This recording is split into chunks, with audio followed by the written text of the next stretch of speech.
Söyledik ki Matrix ana, yani başlangıç demektir. Demek ki ben Tanrı'nın rahminden Matrix'in rahmine doğdum. 7 yaşıma kadar burada ben anne karnında 9 aya kadar döllendim. Ama Matrix'in karnında 7 yaşıma kadar döllendim burada. Yeni bir ben oluşturdum.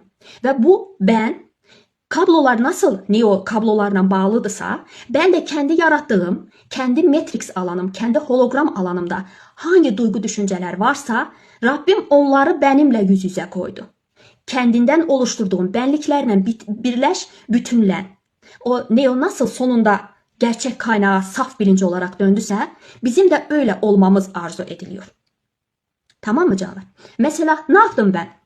Matrix'in elementleri neden ibarətdir? Düşünce kodları. Bakın canlar, düşüncelerimizin her biri koddur. Bu kodlar nedir? Mesela ben buna layık değilim, ben güzel değilim, ben çok fakirim, pul kolay kazanılmaz. Bunlar bir koddur.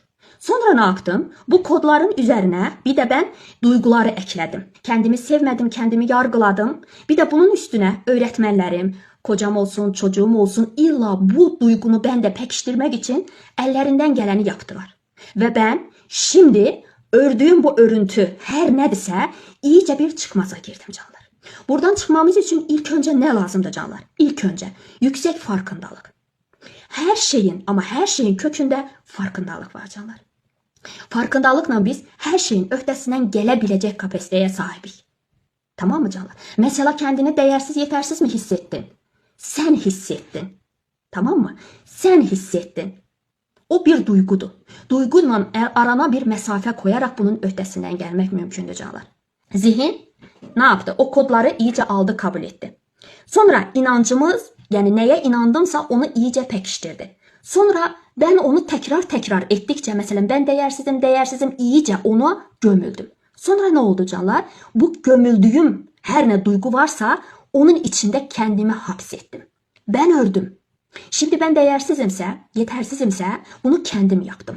Tamam mı? Ama tokat yedimse etraftan, değersizlik ve yetersizlik kodu hala bende işliyorsa demek ki buradan çıkabilirim.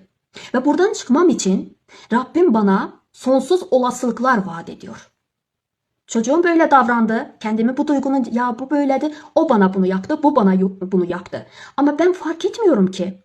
Bu monad değilen, yani ruh, gerçek öz, buradan daha güzel bir yerlere doğru kuantum sıçrama yapıp kendinin en yüksek potansiyeline ulaşması için Rabbim sistem tarafından o insanlar bana doğru gelir.